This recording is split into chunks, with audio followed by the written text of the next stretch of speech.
ఈ హైప్లో ఆడుద్దా? Hello everyone, welcome back to our channel cinematic world and this is Shiva. Harihara Veeramallu bookings పరిస్థితి ఏంటి? కలేజా రేపు సౌత్ ఇండియన్ రికార్డ్ కొడుతుందా? గద్దర్ రికార్డ్స్ ఎవరికి వచ్చాయి? ఇవన్నీ మాట్లాడుకుందాం. మరి జర మన ఛానల్లో కంటెంట్ నచ్చితే లైక్, షేర్ అండ్ సబ్స్క్రైబ్ చేసుకోండి ప్లీజ్. వీరమలు బుకింగ్స్ యూఎస్ఏలో ఓపెన్ అయ్యి 10 days అయింది. స్టిల్ $100K రీచ్ కాలే. ఈ పాటికే దేవరా, పుష్ప 2, కల్కి సినిమాలు 1 million దాటే 11 days ముందు. ఇది మరీ ఘోరం.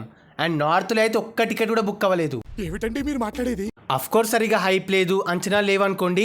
బట్ యూఎస్ఏలో ఎంత లీస్ట్ అయిపోయి సినిమా అయినా రిలీజ్కి 10 days ముందు అట్లీస్ట్ $200K పెడుతుంది. రీసెంట్ గేమ్ చేంజర్ అంత తక్కువ హైప్ ఉన్నా 10 days ముందు $300K క్రాస్ అయింది. బట్ వీరమలు చాలా కష్టపడుతుంది. Worst bookings to say the least. మరి ట్రైలర్ వచ్చాక ఏమైనా బిగ్ జేమ్ తీసుకుంటుందా చూడాలి. అదొక్కటే హోప్. లేకపోతే అక్కడే కాదు, తెలుగు స్టేట్స్లో కూడా డల్ ఓపెనింగ్సే చూస్తాం. పికప్ అవ్వాల్సిందే. పైగా ఇది పవర్ స్టార్ది 3 years తర్వాత ఫిలిం అండ్ స్ట్రైట్ ఫిలిం. కలిసి డ్యూటీ ఎక్కాలమ్మా.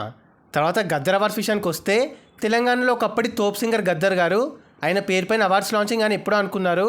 సో నిన్న యాక్టర్స్ అందరికీ బెస్ట్ కేటగిరీలో ఇచ్చారు. బెస్ట్ యాక్టర్గా అల్లు అర్జున్ పుష్ప 2కి వచ్చింది, మళ్ళీ కొట్టిపడేశాడు. బెస్ట్ యాక్టర్స్ నివేదా థామస్ 35 చిన్న కథ కాదు సినిమాకి. బెస్ట్ డైరెక్టర్ నాగశ్విన్ కల్కి సినిమాకి. బెస్ట్ మ్యూజిక్ డైరెక్టర్ భీమ్స్ రాజాకర్కి. అండ్ బెస్ట్ మూవీ కల్కికి ఇచ్చారు. అండ్ అది డిజర్వ్ చేస్తుంది కూడా. సో కంగ్రాట్స్ అందరికీ. ఇంకెన్నో మంచి సినిమాలకు అవార్డ్స్ రావాలని విష్ చేద్దాం. మళ్ళీ కమింగ్ టు వర్షం re release. Third time re release అయిన హ్యూజ్ షోస్తో ఈసారి సక్సెస్ అయింది. ఇంతకుముందు 2 times చేసిన ఫ్యాన్స్ నుండి ఈ రేంజ్ రెస్పాన్స్ రాలే. బట్ ఈసారి బాగా ఎంజాయ్ చేశారు.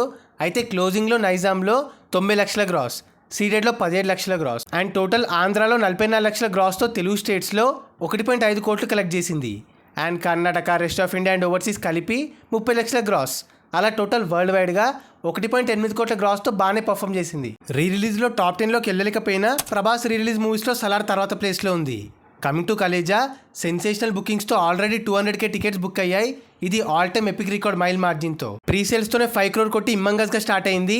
నిన్న ప్రీమియర్ వెళ్ళిన ఐఫోరియా, సెలబ్రేషన్స్, హంగామా చాలా రేర్గా చూస్తాం, including new movies.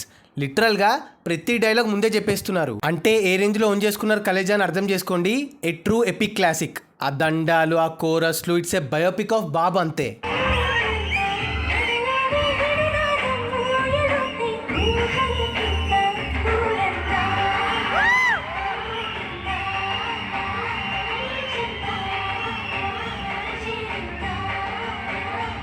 First time చిన్నప్పుడు చూసినప్పుడు ఏ లెవెల్లో ఎంజాయ్ చేశానో, తర్వాత రిపీట్స్లో చూసినప్పుడు ఏ రేంజ్లో ఎంజాయ్ చేశానో దానికి 10 times ఎక్కువ ఎంజాయ్ చేస్తున్నారు. ఒక ఫెస్టివల్ వైబ్ అండ్ అల్చల్ తెలుగు స్టేట్స్లో. And coming to bookings, already Nizam, Vizag, గుంటూరులో ఆల్ టైమ్ రికార్డ్ పెట్టేసింది. ఇవాళ కూడా ర్యాంపేజ్ లెవెల్లో అవుతున్నాయి బుకింగ్స్. కాబట్టి Day 1 వరల్డ్ వైడ్గా 7 to 8 crore కొట్టేస్తుంది పక్కా. Depends on offline sales. All time record పెడుతుందా, అదే గిల్లీ రికార్డ్ని కొడుతుందా లేదా అనేది చూడాలి. ఇవాళ నైట్ అయ్యే బుకింగ్స్ రేంజ్ బట్టి తెలుస్తుంది. తెలుగు పరంగా అయితే మోస్ట్లీ 8 year ఛాన్స్ ఉంది.